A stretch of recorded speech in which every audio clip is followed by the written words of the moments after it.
Name of the poem My Grandmother's House. Name of the poetess Kamla Surya. Married name Kamla Das. Pen name Madhavi Kulle. Born on 31st March 1934, Kerala, British India. Died on 31st May 2009, Pune, Maharashtra, at the age of 75.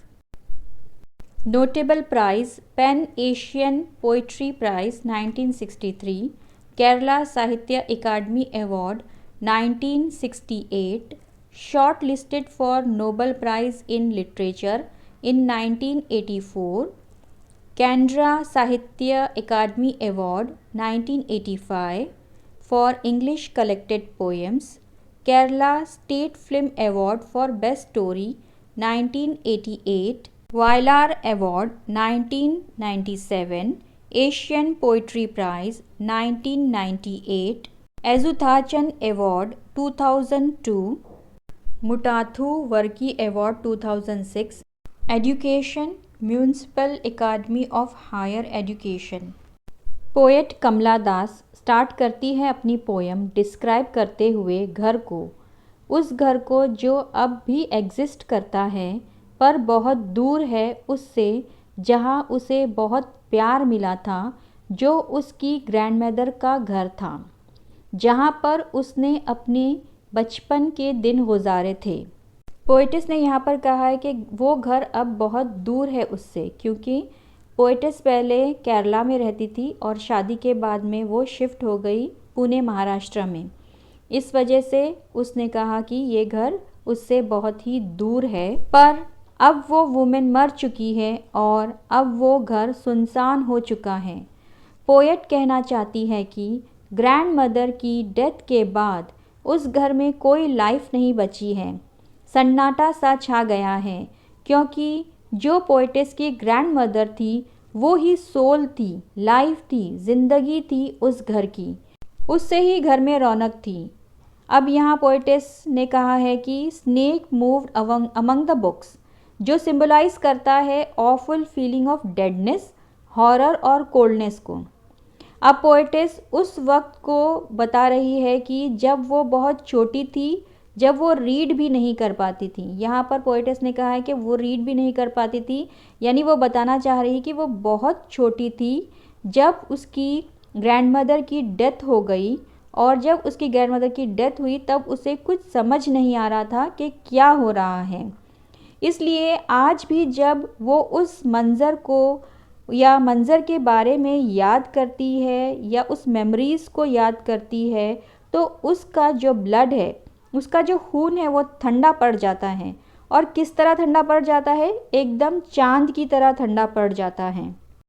जब poet's की grandmother ज़िंदा थी, उस वक्त की poet's की उस घर से रिलेटेड जो मेमोरीज़ थी वो बहुत ही हैप्पीएस्ट थी, और ग्रैंडमदर के मर जाने के बाद उस घर की जो मेमोरीज़ थी वो डार्क फीलिंग और अनहैप्पीनेस में बदल गई।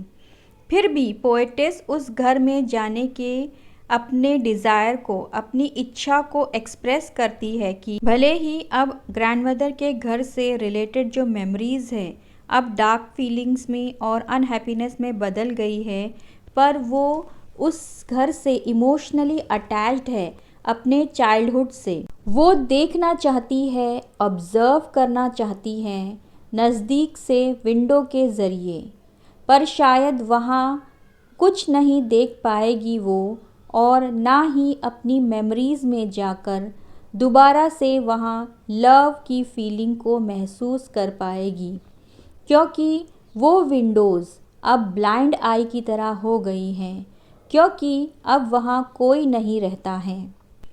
पोएटिस कहती है कि अब उस घर की हवा भी फ्रोज़न हो चुकी है, जम चुकी है, क्योंकि कोई भी फ्रेश एयर उस घर में सर्कुलेट नहीं हुई है, यानी उस घर में कोई भी फ्रेश एयर दाखिल नहीं हुई है जब से उसके ग्रैंडमदर की डेथ हुई है, क्योंकि कोई भी अब वहाँ नहीं रहता है, वो घर अब लॉक्ड है। अब पोएटिस कहती है कि वो विश करती है कि वो वहाँ से उठा कर ले जाए आर्मफुल ऑफ डार्कनेस, जो उसे अपने पास्ट की याद दिलाती है।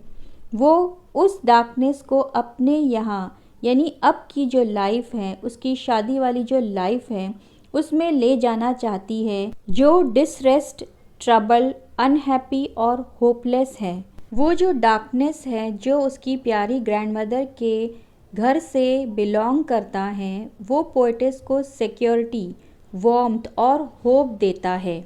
वो लाना चाहती है अपने बिलव्ड ग्रैंडमदर के मेमोरीज़ को अपने बेडरूम में, और रखना चाहती है उस मेमोरीज़ को अपने बेडरूम के दरवाजे के पीछे पेट डॉग की तरह।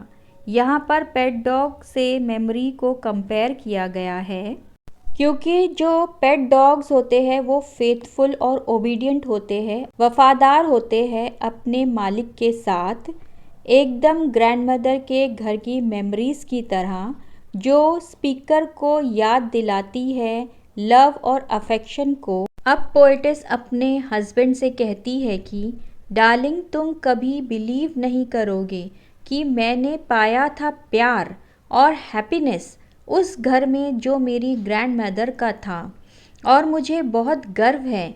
यानी वो उस बात से प्राउड महसूस करती है कि उसने उस घर से प्यार और खुशियाँ पाई थी। अब थोड़ा सा पोएटिस के लाइफ के बारे में हम लोग जान लेते हैं, ताकि आगे के कॉन्सेप्ट एकदम क्लियर हो जाए।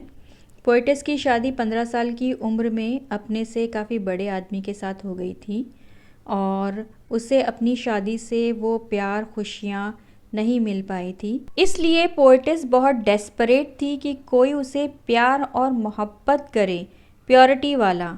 अब पोएटिस कहती है कि ऐसे प्यार को पाने के लिए उसे स्ट्रेंजर्स के दरवाजे पर भीख मांगना पड़ता है, ताकि थोड़ा सा बदलाव आए उसकी लाइफ में।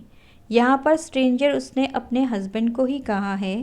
पोएटिस ने साफ तौर से कह दिया है कि उसकी ज़िंदगी में मोहब्बत देने वाला कोई नहीं है। उसकी शादी से उसे सिक्योरिटी, प्यार हासिल नहीं हो पाया है, इसलिए वो अपनी पास्ट की यादें कलेक्ट कर रही है।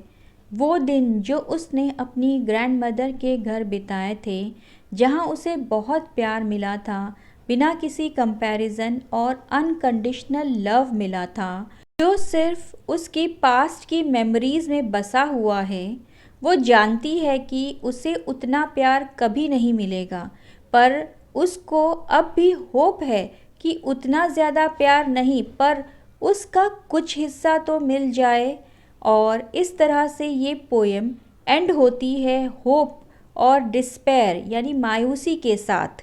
Let's see the figure of speech in this poem. Simile, comparing to unlike things with the help of as और लाइक। दो अलग अलग चीज़ों को यानी दो बिल्कुल ही अलग चीज़ों को एक दूसरे से कंपेयर करना लाइक और एज के ज़रिए is called simile. My blood turn cold like the moon. यहाँ पर लाइक का इस्तेमाल किया है और ब्लड को कंपेयर किया है मून के साथ में। Lie behind my bedroom door like a brooding dog. यहाँ पे पोएट ने अपनी यादों को ब्रूडिंग डॉग से कंपेयर किया है। दूसरा फिगर ऑफ स्पीच इस्तेमाल किया गया है metaphor. Comparing to unlike things without like और एज।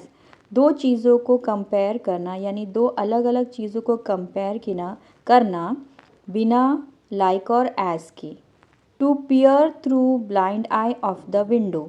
यहाँ पर ब्लाइंड आई को विंडो से कंपेयर किया गया है। नेक्स्ट फिगर ऑफ स्पीच इस्तेमाल किया गया है personification.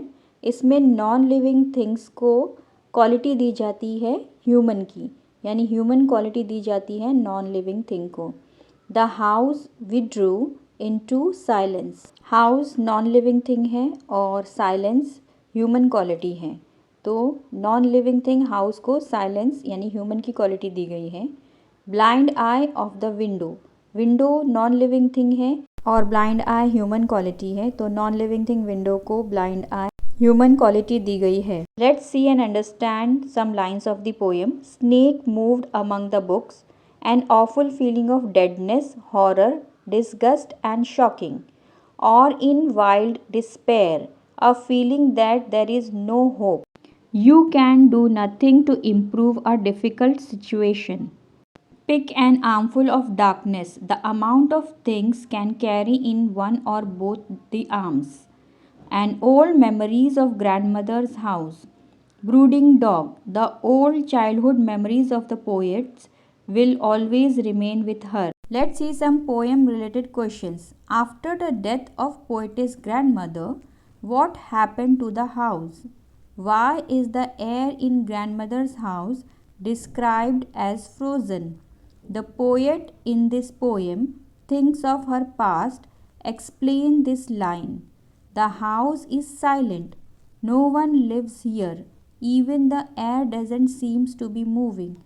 Explain this line in your own words. What do you think in this message of the poem? Here you can explain the theme of the poem. Message and theme is same. What is the poet conveying?